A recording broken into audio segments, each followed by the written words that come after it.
Alright, so I'm really excited about this video because on the last video I got a lot of comments about starting a YouTube channel, and the main problem that I saw in the comments is procrastination and getting over procrastination. So that's what I want to talk about today, and I want to say that I have this issue too, and I think everybody has, but there is just one small difference between people that overcome procrastination quickly and those who kind of tend to linger in it and not get anything done. And that's exactly what I'm talking about today. But before we do that, I want to show a couple of comments from my last video. So here's from Giordano, who says, "Man, I've been procrastinating starting my channel for a while now. Really want to do it." Giordano, I encourage you to get started and take the first step of starting your channel. And once you do that, which I'm going to talk about later in this video as well, the importance of taking the first step and why that is the key to getting stuff done. Just take the first step and everything will start rolling after that. Next, James says, "Been thinking about making a YouTube channel with me and a couple of my close friends.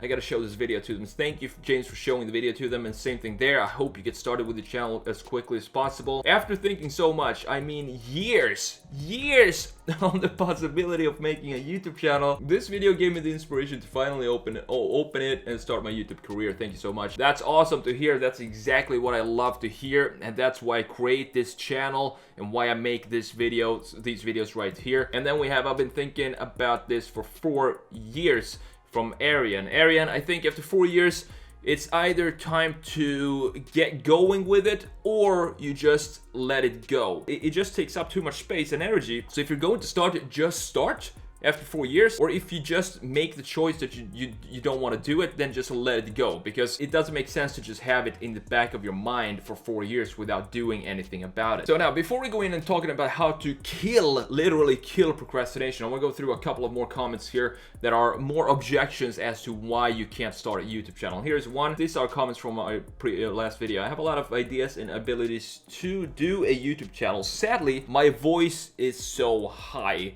Help." So here's the thing, features of your face and how you appear on camera and your voice and how you look and stuff like that, people really don't care about that. If you look really different from somebody else, you know, if you have a very unique way of doing things, that's better. That's better for your brand, and that's how people are going to remember you and recognize you.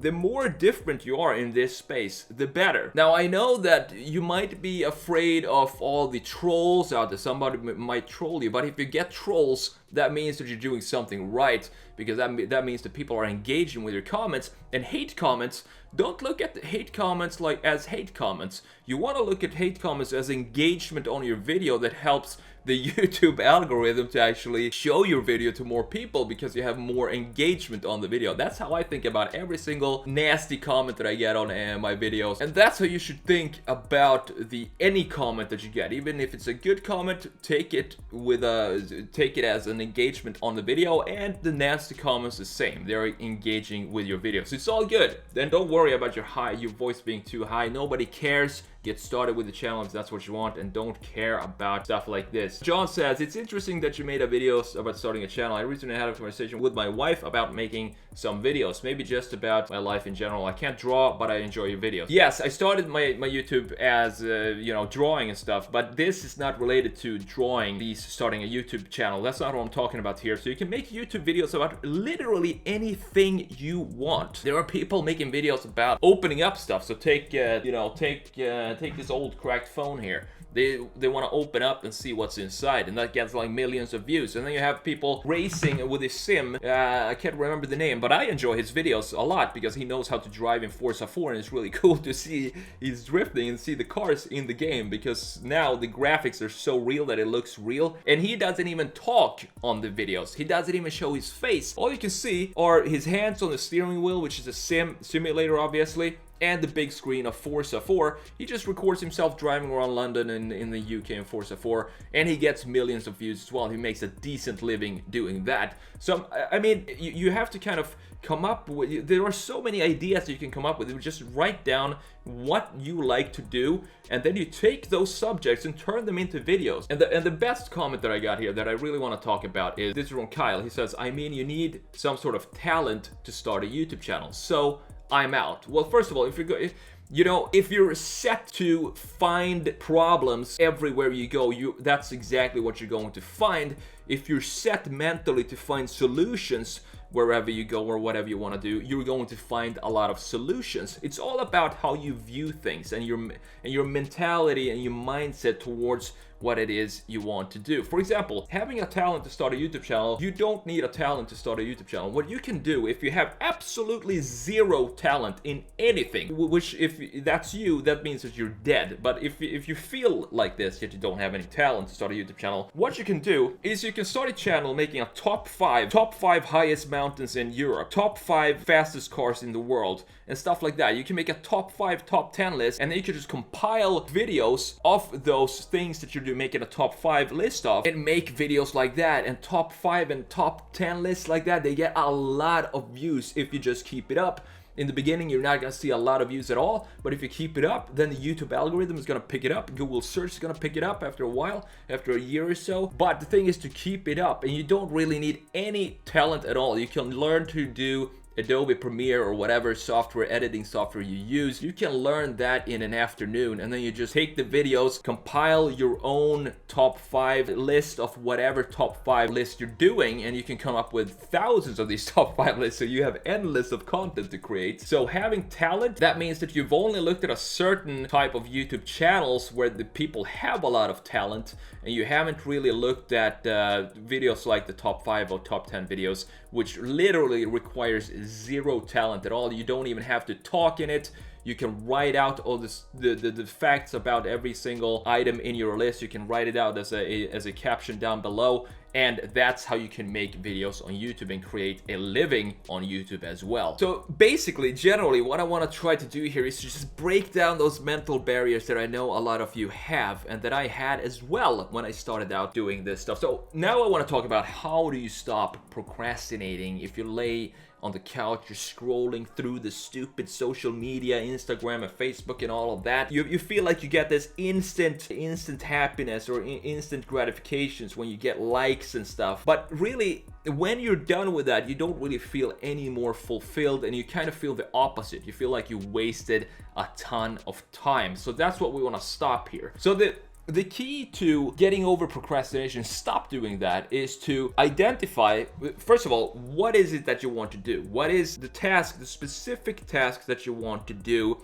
And then when you've identified that, you need to identify what is the single first little tiny step that I need to do in order to get this task done. And when you identify that, you also want to set a deadline, because tasks, they expand to whatever time slot you allow it to expand within. So if you set a deadline, today I'm going to create a video and I'm going to be done by, say, 3 p.m. this afternoon.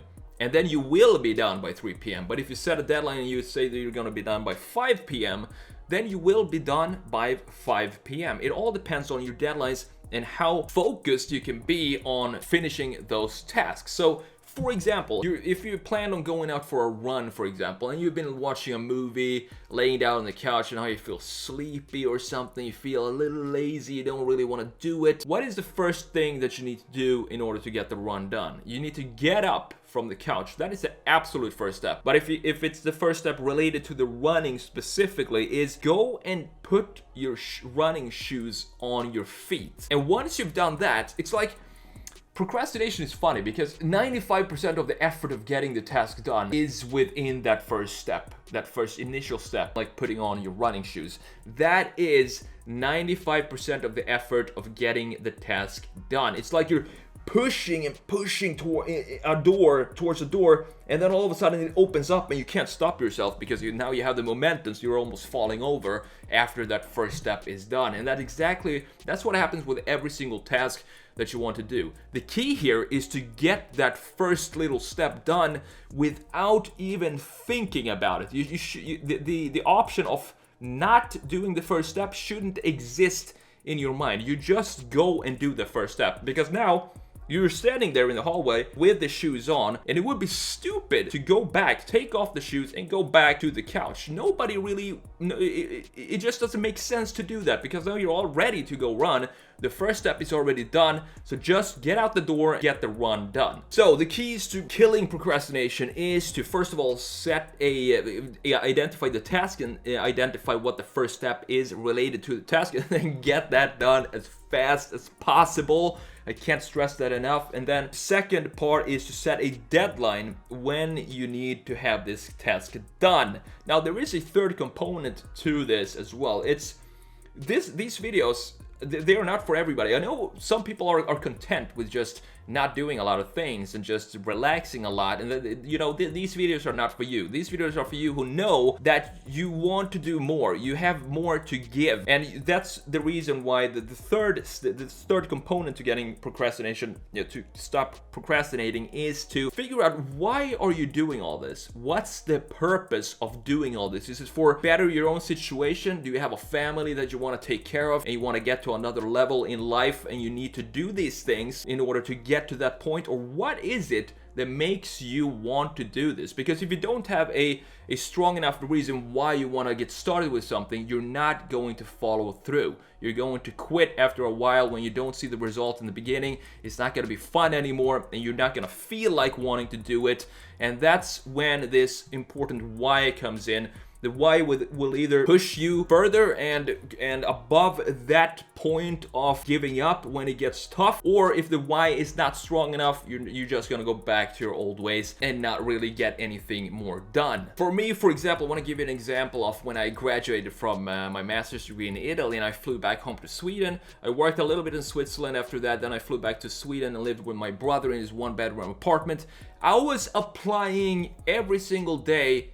I can't remember how many emails I sent. I'm gonna go back and look in my Gmail from about 10 years ago and see if I can find a list of a few of the emails that I sent out to applications, because I had a reason why I did this, and I wanted to get a job. I was still in this 9-to-5 mindset. I thought getting a job was what I wanted to do, which obviously turned out to be false, for me at least. I wanted to work for myself, which I do right now, but at this time I wanted to get a job somewhere abroad. I applied to Australia, to Italy, to the US, and everywhere I could that had an open position, and I was just sending out emails and applications, hundreds of them. And what that led to is that I got one reply, and that was from here in Florida, and I was off to the races. I bought a one-way ticket from Stockholm to Florida to start my job as an industrial designer, and the rest is history. But none of that would have happened if I sent out my first 50 emails and didn't get a reply. Imagine if I stopped at that point. I wouldn't be here today. I would be, I don't know what I would do. I would probably still maybe be a cashier